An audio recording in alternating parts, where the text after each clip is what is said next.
tell you one thing, Bill. You did not stick to your timeline there. Thank you, everyone, for being here tonight. To know my dad was to know that he'd be a real pain in the butt sometimes.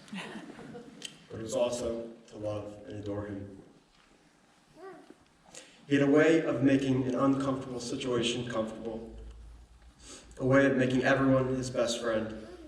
And he's a man that this world will never be able to replicate. Yesterday, we spent some time going through my dad's phone, and we found several lists. In fact, we didn't know, but he journaled pretty much every day. He made lists for everything, including how his day was going to unfold. I found a specific list that I thought was special and I wanted to share with you. A list he titled Thoughts. And the reason I want to share is because it pretty much summed up how he felt about his life. Had a great life. Raised 3 great children. Put them all through college. They all have great jobs and their personal lives are happy. I have a beautiful wife. I had a good career. I have wonderful grandkids and more to look forward to. Took many great vacations with my family. Got to enjoy my life in a more relaxed way.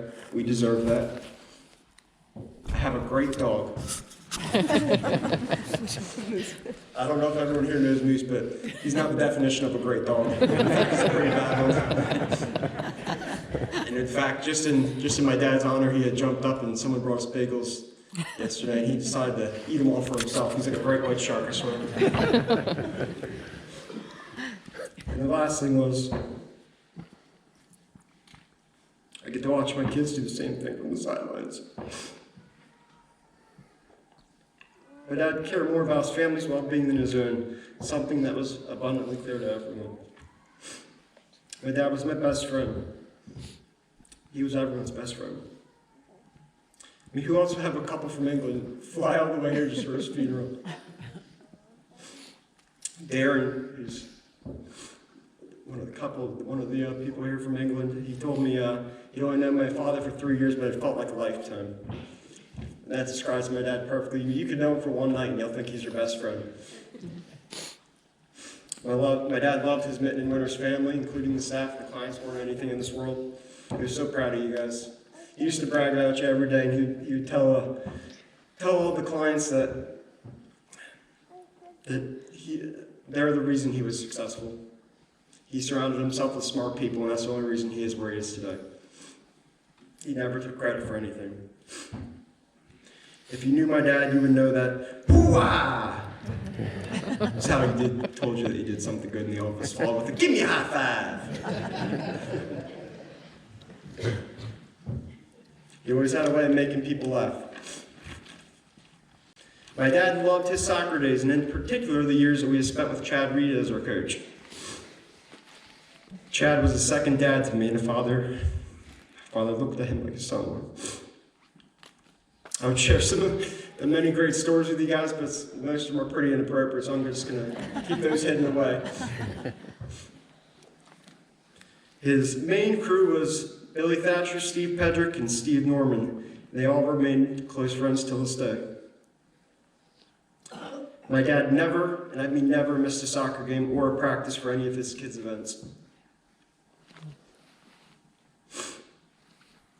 He even tried to attend my University of Delaware soccer practices until Coach Ian had to tell him that there was no parents soon. In fact, this was a rule that was not established until my dad, and he made it up just one. A rule he never had to enforce before. He still never missed a game, not even one. When something small went wrong, we called my mom.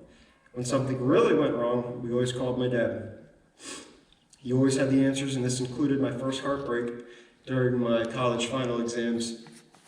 I called him. I said, Dad, I'm in some pain right now. And he knew that pain because he's been there before. And he told me just to come home. He reassured me that we would get through it together, and we did. He always had my back, but I still failed that exam. Nothing a persuasive letter couldn't fix, though. Okay, that's good. In honor of my dad, I'm going to tell one of his favorite stories, the infamous story of how my best friend fell in love with my sister. I did not warn Jamie about this, by the way, so I apologize, Jamie. He would be upset if I didn't share it, to be honest with you. One night we were drinking at a tailgate. It was me, my Jamie, and my dad, and I looked over at Jamie and said, my Jamie. I looked over at Jamie and I said, Jamie, how cool would it be if you married my sister? We'd be best friends forever. And little did I know this is something he would actually really take to heart. Their relationship started with her coming over to the college house, 66 New London, just to watch the Phillies games. And to me, I just dismissed it because if you know Erin, you know she loves the Phillies more than anything in this world. Little did I know a relationship was formed between my sister and my best friend. One day, while we were having a famous house party, and after Erin had a little bit too much to drink, I looked over at her and she had this big smirk on her face. And then I looked at Jamie. Jamie shook his head, no, Erin, not right now, please. I knew something was up, so I walked over to her.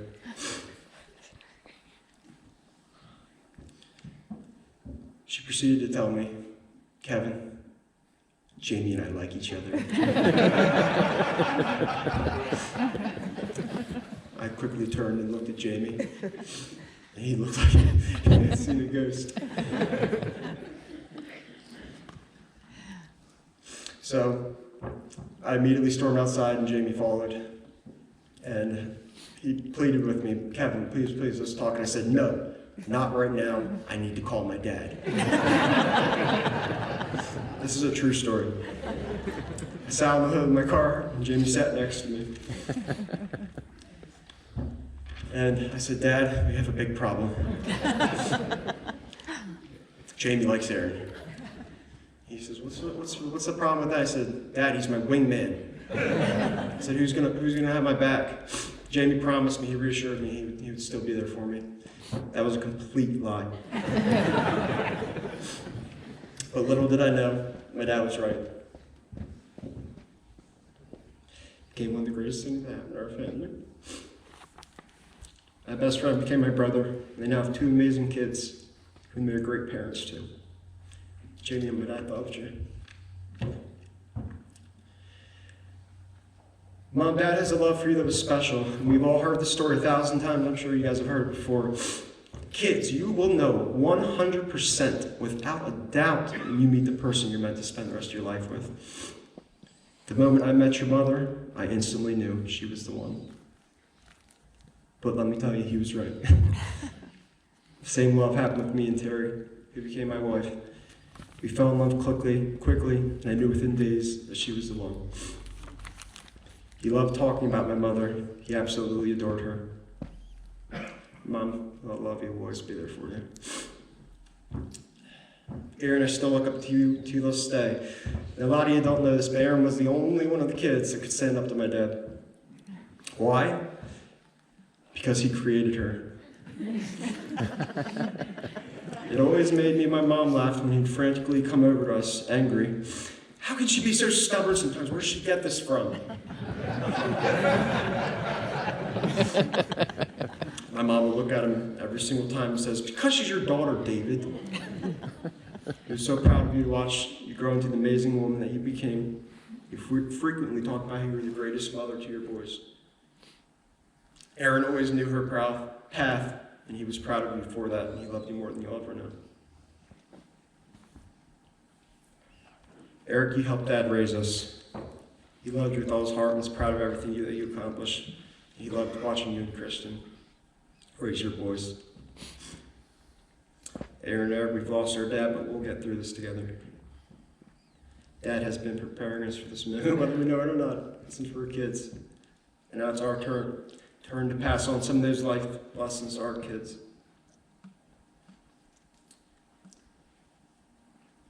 Dad, we want us to stick together now, so we have to continue to do that for him. His grandkids were his world. They loved their pup so much more than words can express. Caleb, my dad always says you had a certain wit about you that made you special. He always knew that you were going to make it far in life. Xander, my dad, you had a special connection as well. He was proud to see grow into a superstar athlete. He talked about that one frequently. Max, Papa loved the early morning golf carts ride with you. Every morning, at Pod Nights, they would take a ride and they would just go look at the geese. Max loved that. Never missed one.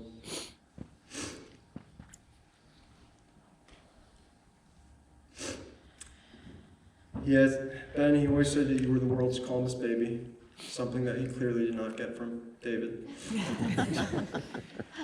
My dad, unfortunately, didn't get to meet our baby girl who's due in July. That breaks my heart. I'm trying to find excitement through a recent meeting we had. I remember one day he just walked in my office and he said, "Kevin, you're going to be a dad. How cool is that?" Then he proceeded to say, "Give me a high five." We slapped hands. We laughed and had some tears together. My dad and my relationship was special, and I didn't necessarily make my dad's life raising me easy. In fact, I always kept him on his toes. See, the problem was that my dad didn't know this yet, but he had replicated himself. And so what did he expect? And Aaron, as we already know, was as close to perfect as they come, so... Yeah, Eric is laughing over there, you know that's true. So she didn't necessarily pave an easy path for me. She made my dad think this kid thing was going to be easy. Better think again, Dad, because here comes Kevin. I'll tell one of my favorite Kevin Dad stories. Everyone in the office knows that my report card day was like a national holiday. I always begged Aaron, please, please don't tell Dad that the report cards came out, Dad, just give me some time. She would come home and say, "Look, Dad, straight A's!" So I had to get creative. One day I attempted a new feat that would certainly trick my parents, or so I thought. This was back when grades were marked by columns. It was satisfactory for bad, or it was in the excellent column for good, aka Aaron's column. I received a satisfactory grade, and instead of bringing it home, I decided to poke a hole in the page and move the letter to the excellent column. Problem solved. My mom picked us up that day, and I presented this work of art to her. She said, "Great job, Kevin. I'm so proud of you." I smiled. I looked back at Aaron with a smirk. My mom's struggling right now, keep it together. Then Aaron says, "But Mom, why is there a hole in the page?"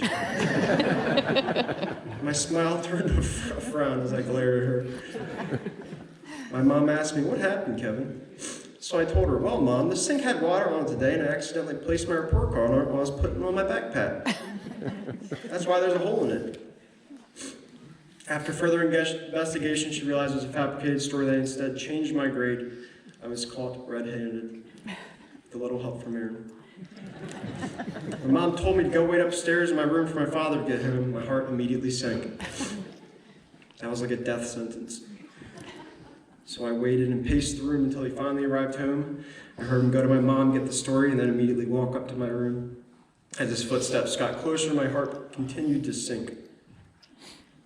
He opened the door, looked at me in the eyes for a brief moment. To my surprise, he started laughing. He held out his hand and says, "I gotta give it to you, Kevin. That was a good one." He was so proud of me in that moment because he knew I was becoming him. It's something that he would have tried. I was becoming my father, and he loved that. He just gave me a hug and he sent me on my way. I got away with murder on that one. Didn't happen very often. Sometimes. My dad loved his brothers and his parents, and he would talk about his relationship. He could not talk about his relationship with his father without crying. Something tells me I'll probably have that same problem. Bill and him butted heads, but they also had a deep love for each other. My dad always looked up to Doug as his oldest sibling. My dad had his favorite bartenders, who I'm assuming are probably here today. As soon as he walked into Paradise, he would yell, "I love this bar!" They would turn and they'd yell back to him. He had a special relationship with Mike Garvilla, also known as Captain Mike. Didn't matter who was performing, he would always go watch Captain Mike. My dad would walk into the bar, he would see Mike, and he'd yell, "I love this bar." Mike would look back at him and yell, "Dave!" Their relationship was truly something special. My dad and I were best friends. He was my mentor. He taught me everything I know. He groomed me and his family to become the next generation of leaders and to carry on his legacy. When it came down to it, my dad always did things to make sure his family would be okay. That is why he was so happy in the last several years of his life. It's because he knew he'd accomplished that. His family's going to be okay, and that's all that mattered to him. Mom, Eric, and Aaron, and to his family, yes, Dad is physically gone, but I know he is really all around us, sharing in every special moment and day. He's there, I just know it in my heart. If there's anyone who's going to find a way to be involved in his kids' life after he's gone, it's Dad. So instead of mourning that he is gone, let's celebrate that he's really there to share in all the great memories to come. I know in my heart he's right by our sides. He knew he did his part, now it's our turn to carry on his legacy. Please, everyone, continue to talk about my father, share good stories, laugh, cry, just keep his spirit alive. It sounds really weird, but my dad and I talked about his funeral if he ever passed away in the last couple of weeks, which I knew sounds very odd, but we had a recent conversation as he sat in my office. I looked him in the eye, I smiled, and I said, sorry, I got that throat clear from my dad, too. I looked him in the eye, smiled, and I said I would make it one to remember.